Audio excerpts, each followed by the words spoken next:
নমস্কার বন্ধুরা, welcome back to my channel Laboni's cook and ব্লগে সকলকে স্বাগত জানিয়ে আজকে আরও একটা নতুন ভিডিওর সঙ্গে। তো ভিডিওটা দিতে অনেক লেট হয়ে গেছে, কারণ মাঝখানে ওই যখন বিজি হয়ে যায় বা বাড়ি যাওয়ার থাকে বা ছেলের ফার্স্ট টাইমের পরীক্ষা, এই সমস্ত মিলিয়ে কিছুজন গেস্টও এসেছিলো, যে কারণে প্রচুর চাপ ছিল, যে কারণে ভিডিও এডিটিংটা আর হয়ে ওঠেনি।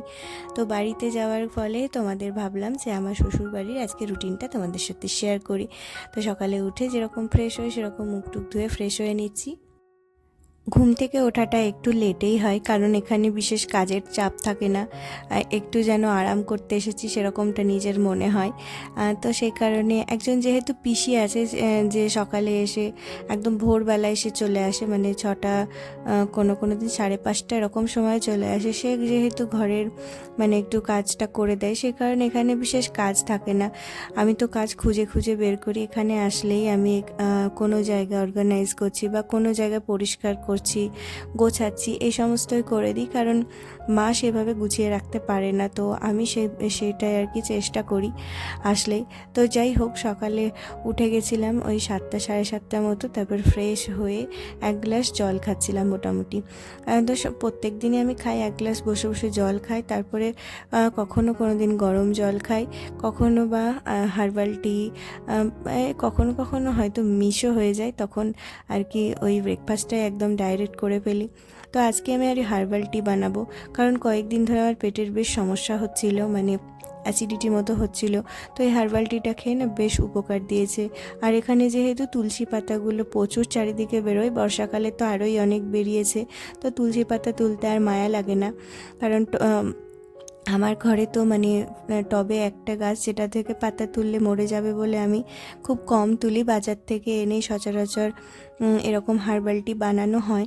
তো বাড়ির ফ্রেশ পাতা উঠিয়ে সকাল সকাল এরকম হার্বাল টি বানালে খুব ভালো লাগছিল বানাতে আমার। আদা দিয়েছি, তার মধ্যে একটুখানি মৌরি, গোলমরিচ, এই সমস্ত দিয়ে ভালো করে বেশ ফুটিয়ে একটা সুন্দর কালারও এসছে চায়ের মতো। এর মধ্যে কোনো রকম চা পাতা আমি দিইনি, আর সকালবেলা খালি পেটে চাটা না খাওয়াই ভালো, তো সেই কারণে এরকম একটা হার্বাল টি বানিয়ে নিয়েছি। তার মধ্যে অল্প টেস্টের জন্য বিট লবণ বা সাধারণ লবণ যেটাই হোক না কেন দিলে ভালোই লাগে, না দিলেও কিন্তু খেতে বেশ খারাপ লাগে না। গরম জলের মতো কিন্তু আস্তে আস্তে খাওয়া যেতে পারে। তো এখানে এসেও আমি ব্রেকফাস্ট লাঞ্চ দুটোই বানাই, কিন্তু লাঞ্চ বানাতে এখন অনেকটা দেরি ছিল, আর ব্রেকফাস্টে আজকে সেরকম কিছু হবে না। সবাই বলল যেহেতু আমের টাইম, তো আম, চিড়ে, দুধ, এই সমস্তই খাওয়া হবে সকালবেলায়, তো সেই কারণে ব্রেকফাস্ট করবার মানে বানানোর আর কোনো ঝামেলা নেই। আমি একটুখানি রেওয়াজ করতে বসলাম, কারণ এখানে অনেকটা টাইম পেয়ে গেছে, আমার হাতে মোটামুটি 1-1.5 ঘন্টা টাইম রয়েছে।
রেওয়াজ করে উঠে এখানে লাঞ্চের প্রিপারেশন নেওয়া হচ্ছে, মানে লাঞ্চ তৈরি করছি। তো মা আর কি সমস্ত কেটে দিয়েছিল সবজিগুলো।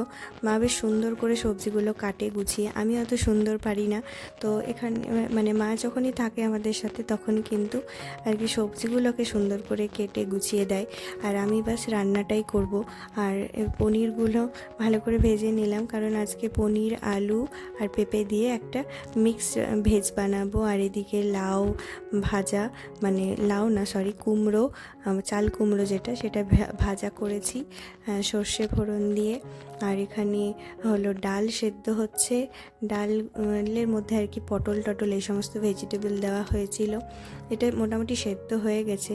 আর এই সবজিটা করে নেব, তারপরে আর একটা সবজি বানানো হবে, সেটা আলু আর ওই ডাঁটাগুলো কাটা ছিল সেটা দিয়ে একটা চচ্চড়ি মতো হবে।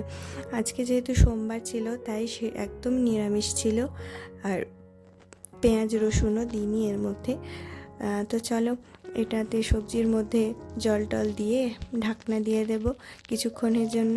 আর আমি ততখানি টাইম যে ফাঁকা পেয়ে যাব ততখানি টাইম একটু ঘরগুলো গুছিয়ে নেব। এখানে আসার পরে আর কি বিভিন্ন জায়গায় কাজ থাকে, যেমন ছাদে অনেক নোংরা হাবিজাবি জমে গেছে, আর বাগানেও জমে গেছে।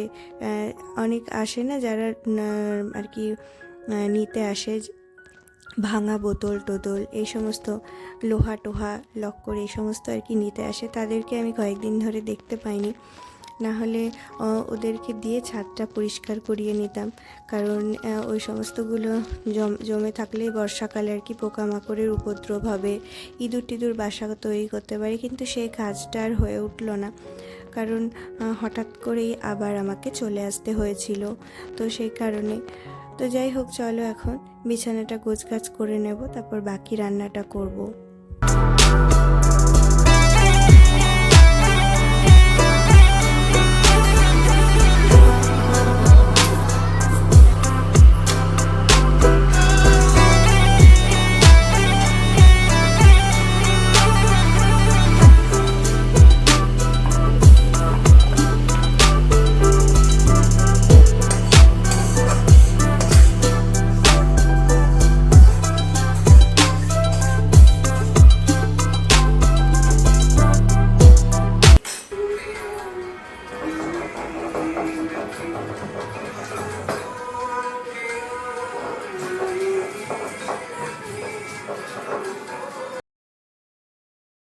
রান্না করতে যেহেতু অনেকটা সময় লেগে যায়, তো সেই কারণে রান্না করতে করতে আমি বসে থাকতে পারি না। তখন কি করব ভেবে তখন গানটা চালাতে শুরু করি, মানে বোর ফিল করলে আমি গান চালিয়ে দিই।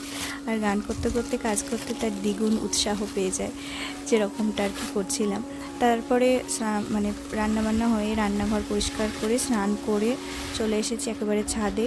আর ছাদে এসে আমি ওখান থেকে একটা নিয়ে এসেছি, রাগি নিয়ে এসেছিলাম প্যাকেটে করে, কারণ ভীষণ পোকা হয়ে গেছিলো। আর ফ্ল্যাটে যেহেতু সেই রকম ছাদের মতো বড় জায়গা নেই, আর অর্ধেক ব্যালকনিতে আর কি গাছে ভর্তি, সেই কারণে পোকাগুলো আবার ঘরের মধ্যে চলে আসে বলে ওগুলো একদম এখানে বাড়ি নিয়ে চলে এসেছি। সেই পোকাগুলো ভালো করে ছাড়াতে হবে, নাহলে রাগিগুলো একদম নষ্ট করে ফেলছে। অনেকটা যেহেতু রাগি আছে, মানে 3 রকম মিক্স করা ছিল, জোয়ার বাজরা রাগি, তার মধ্যে বাকি দুটো খেয়ে ফেলেছে, জোয়ার আর বাজরার কিছু নেই, সেগুলো ছাতু করে ফেলেছে, রাগিটা একমাত্র বেঁচে আছে। তো ভালো করে রোদ্দুরে দিয়ে জামা কাপড় মেলে এখন ঠাকুর ঘরে আর কি পরিষ্কার করব। ঠাকুর ঘরটা পুরানো শুকনো পাতা ফুল এগুলো তুলে ফেলে পরিষ্কার করে তারপরে আমার ভোলে বাবাকে স্নান করিয়ে তারপরে পুজোটা করে নেব।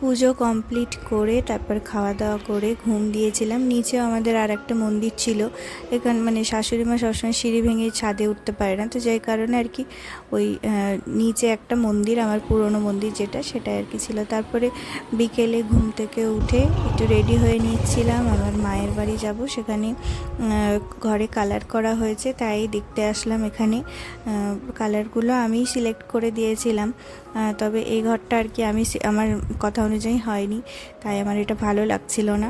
আর বাদবাকি ঘরগুলো আমি যেরম যেরম বলেছিলাম সেরম সেরম হয়েছিল।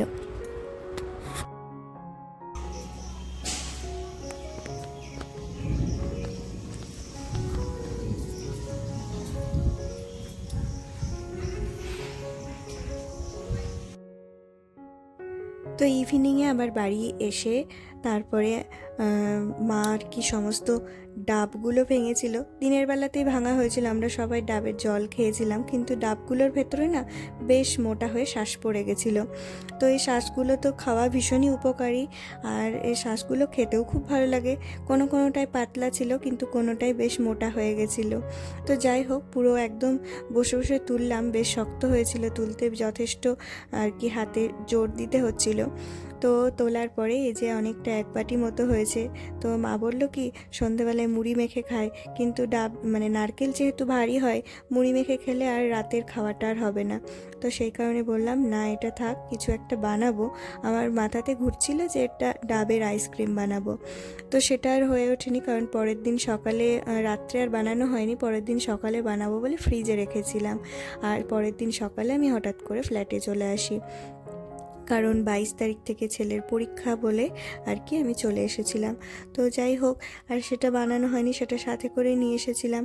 ওখানে গিয়ে আমি আবার পরের দিন সকালে মানে পরের দিন রাত্রে আর কি এটা করছিলাম, ডাবগুলোকে ঠিক করে পেস্ট করে নিয়েছি। তো ডাবটা এখানে পেস্ট করে নিয়েছি, আর পেস্ট করার সময় এখানে আমুল দুধ মিক্স করেছিলাম, আর কিছু আমি মিক্স করিনি, তবে চাইলে কাজু দেওয়া যেতে পারে, ভালোই লাগতো, পরে বুঝলাম সেটা। আর এখানে দুধের মধ্যে আমি দিচ্ছিলাম হলো কাস্টার্ড পাউডার। এটা যেহেতু আমার কিচেনে রাখাই ছিল, কাস্টার্ড বানাবো বলে কখনো এনেছিলাম, তো ভাবলাম এটাই দিই।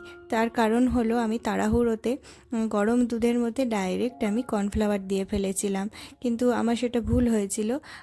মানে ঠান্ডা দুধে কর্নফ্লাওয়ারটা গুলে আস্তে আস্তে গরম দুধের মধ্যে মেশালে থিকনেস যেটা হয় সেটা আসতো, আমি থিকনেস আনার জন্যই করলাম। তো তাড়াহুড়ো করে একবার দেখলাম যে ট্রাই করে দেখি কেমন হচ্ছে। তো যাই হোক, আমি কাস্টার্ড পাউডার দিয়েছিলাম, তার সাথে চিনি দিয়েছিলাম, মিক্স করার টাইমে আর কি দিয়েছিলাম, তা নাহলে চিনিটা আবার গলতে সময় লাগবে। তো যাই হোক, এরকম একটা গ্রেভি হয়েছে, আর তার সাথে আমি একটুখানি এসেন্স মিশিয়েছিলাম যাতে একটা সুন্দর গন্ধ আসে, যেমন ভ্যানিলা এসেন্স ছিল সামান্য একটু, তার সাথে একটা স্ট্রবেরি এসেন্সও ছিল, সেটাও মিশিয়ে দিয়েছিলাম। আর এই যে আইসক্রিম বানানোর যে ট্রে মানে আইসক্রিম বানানোর যে মোল্ড, সেটার মধ্যে দিয়ে এই যে এটা আমি দিয়েছিলাম আর কি। তারপরে আইসক্রিম বানানোর মোল্ডের মধ্যে দিয়ে আমি এটা ফ্রিজে রেখে দেবো।